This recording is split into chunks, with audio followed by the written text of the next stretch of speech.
Assalamualaikum warahmatullahi wabarakatuh. Perkenalkan, nama saya Puspania Nabila dengan NIM 0302523031 dari Prodi Akuntansi Fakultas Ekonomi dan Bisnis Universitas Al-Azhar Indonesia.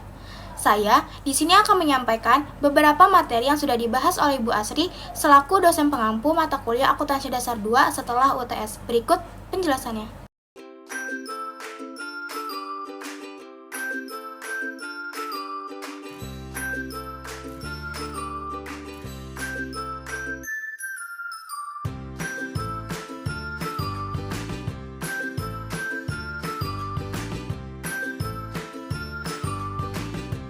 Materi yang pertama di sini ada pasar modal syariah. Pasar modal syariah adalah bagian dari pasar modal yang operasional dan instrumennya sesuai dengan prinsip-prinsip syariah Islam.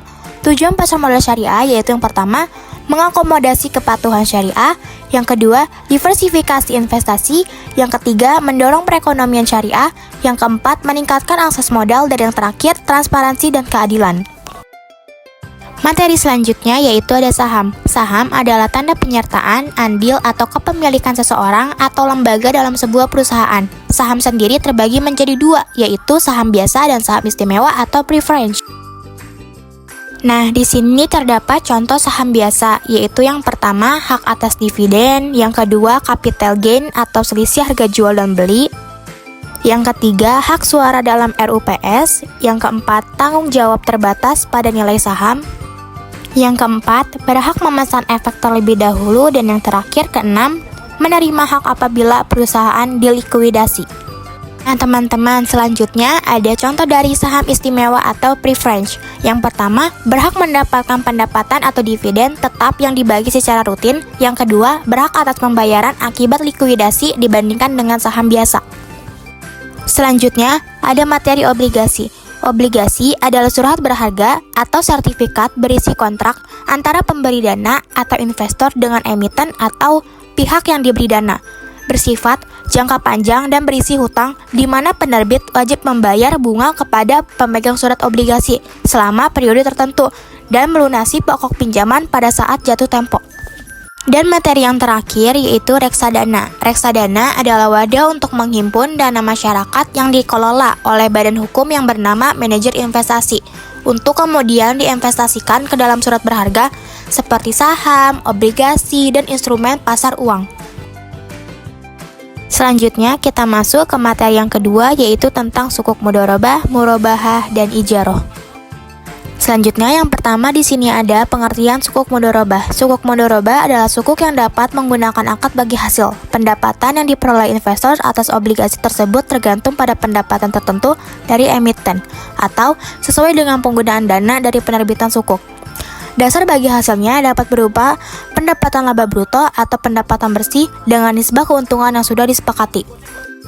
Nah, di sini terdapat contoh dari sukuk mudharabah. Misalnya, ada sebuah perusahaan properti mengeluarkan sukuk mudharabah untuk membiayai pembangunan komplek perumahan baru.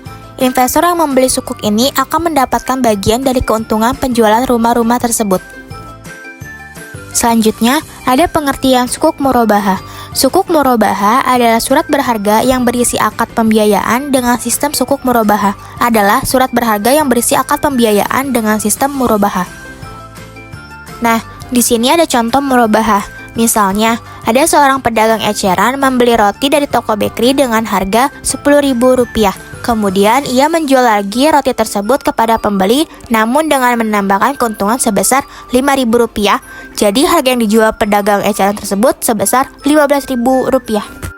Selanjutnya ada pengertian sukuk ijarah. Sukuk ijarah adalah kegiatan sewa-menyewa antara dua pihak dengan biaya yang telah ditetapkan.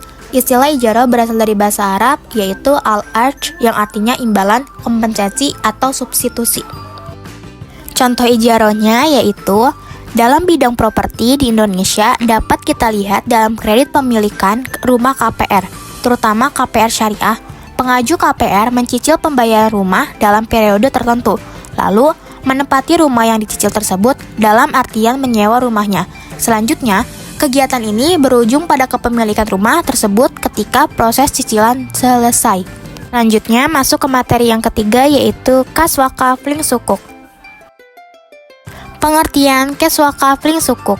Kes Wakaf Lin Sukuk merupakan SBSN yang diterbitkan dengan skema investasi sosial atau Socially Responsible Based Investment dengan cara book building di pasar perdana domestik untuk investasi pengelolaan wakaf uang oleh lembaga pengelolaan dana wakaf, di mana imbal hasilnya akan dimanfaatkan untuk keperluan sosial dan tidak dapat diperjual.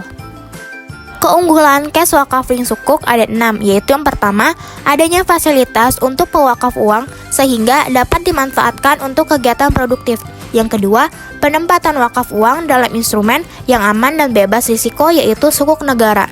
Yang ketiga, dana akan kembali 100% untuk pewakaf uang sementara pada saat jatuh tempo SBSN. Yang keempat, hasil investasi sukuk wakaf dimanfaatkan untuk pembentukan aset wakaf baru dan pembiayaan berbagai kegiatan sosial. Yang kelima, calon wakif dengan jumlah wakaf uang tertentu dapat mengusulkan proyek atau kegiatan sosial yang akan dilakukan atau dibiayai. Yang keenam, imbal hasil investasi kompetitif. Yang terakhir ada perlakuan dana Kas Wakaf Lin Sukuk saat jatuh tempo. Yang pertama ada wakaf uang permanen, yaitu dana yang akan dikelola lebih lanjut oleh BWI atau lembaga yang ditunjuk oleh BWI. Yang kedua, wakaf uang temporer adalah dana yang dapat dikembalikan 100% kepada para wakif. Selanjutnya masuk ke materi yang berikut, yaitu akad wa'ad.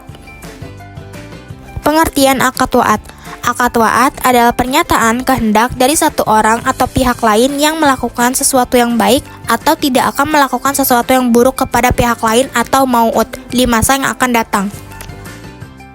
Implementasi wa'ad. Pada implementasinya dalam akad pembiayaan syariah, wa'ad memiliki beberapa ketentuan penting yang diantaranya adalah wa'ad harus dinyatakan secara tertulis dalam akte atau kontrak perjanjian. Wa'ad harus dikaitkan dengan sesuatu atau syarat yang harus dipenuhi atau dilaksanakan mau'ud, yaitu wa'ad bersyarat. Mau'ud bih tidak bertentangan dengan syariah. Syarat sebagaimana dimaksud angka 2 tidak bertentangan dengan syariah dan mau'ud sudah memenuhi atau melaksanakan syarat. Realisasi wa'ad. Realisasi wa'ad terjadi ketika pihak yang berjanji atau mu'id memenuhi janjinya kepada pihak lain atau mu'ad alaihi. Dalam praktiknya, ini bisa melibatkan berbagai bentuk transaksi seperti jual beli, sewa menyewa, atau pembiayaan. Contohnya yaitu, dalam konteks perbankan syariah, wa'ad dapat digunakan dalam produk seperti murabahah atau jual beli dengan margin keuntungan. Bank memberikan janji kepada nasabah untuk membeli barang tertentu dan kemudian menjualnya kepada nasabah dengan keuntungan tertentu. Jadi, ketika bank memenuhi janji ini, maka terjadilah realisasi akad wa'ad. Nah, selanjutnya masuk ke materi yang terakhir, yaitu akad tabaru. Akad tabaru adalah semua bentuk akad yang dilakukan dengan tujuan kebaikan dan tolong-menolong dengan mengharap pahala dari Allah Subhanahu wa Ta'ala. Tabaru bermaksud memberikan dana kebijakan secara ikhlas untuk tujuan saling membantu satu sama lain sesama peserta takaful ketika di antara mereka yang tertimpa musibah. Jenis-jenis akad tabaru ada 9, berikut beserta penjelasannya. Yang pertama ada qard, yaitu pinjaman tanpa syarat yang harus dikembalikan tanpa tambahan pada waktu yang disepakati. Yang kedua ada ran atau gadai, pinjaman dengan memberikan barang berharga sebagai jaminan berupa aset atau barang dengan nilai yang jual tinggi. Yang ketiga ada hiwalah atau pemindahan, yaitu pemindahan utang dari satu pihak ke pihak lain dengan diucapkan atau take over. Yang keempat, wakalah, perwakilan di mana seseorang dengan keahlian tertentu mewakili kepentingan orang lain, misalnya penghulu, pengacara, agen, dan lain-lainnya. Yang kelima ada wadiah, yaitu titipan untuk menjaga keutuhan barang yang diberikan seperti penitipan helm atau barang bawaan, contoh usaha jasa penitipan barang bawaan. Yang keenam ada kafalah, yaitu perwakilan bersyarat di mana perwakilannya dapat diganti dengan syarat lain, contohnya menjaga anak saat orang tua berpergian. Yang ketujuh ada hibah atau hadiah, yaitu pemberian tulus beberapa poin yang mengarah kepada reward.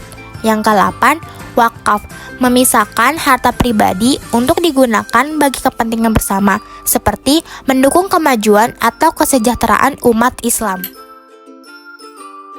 Dan yang terakhir ada sedekah atau beramal, memberikan harta atau non-harta yang dikeluarkan oleh seseorang atau badan usaha di luar zakat yang sengaja dikeluarkan untuk kebaikan atau kemaslahatan umum.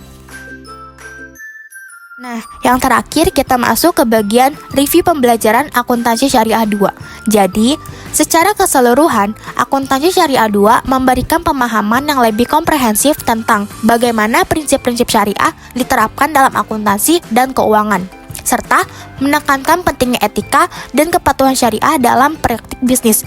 Mata kuliah ini sangat berguna bagi mahasiswa dan mahasiswi yang ingin bekerja di sektor keuangan syariah atau yang tertarik dengan penerapan prinsip-prinsip syariah dalam dunia bisnis.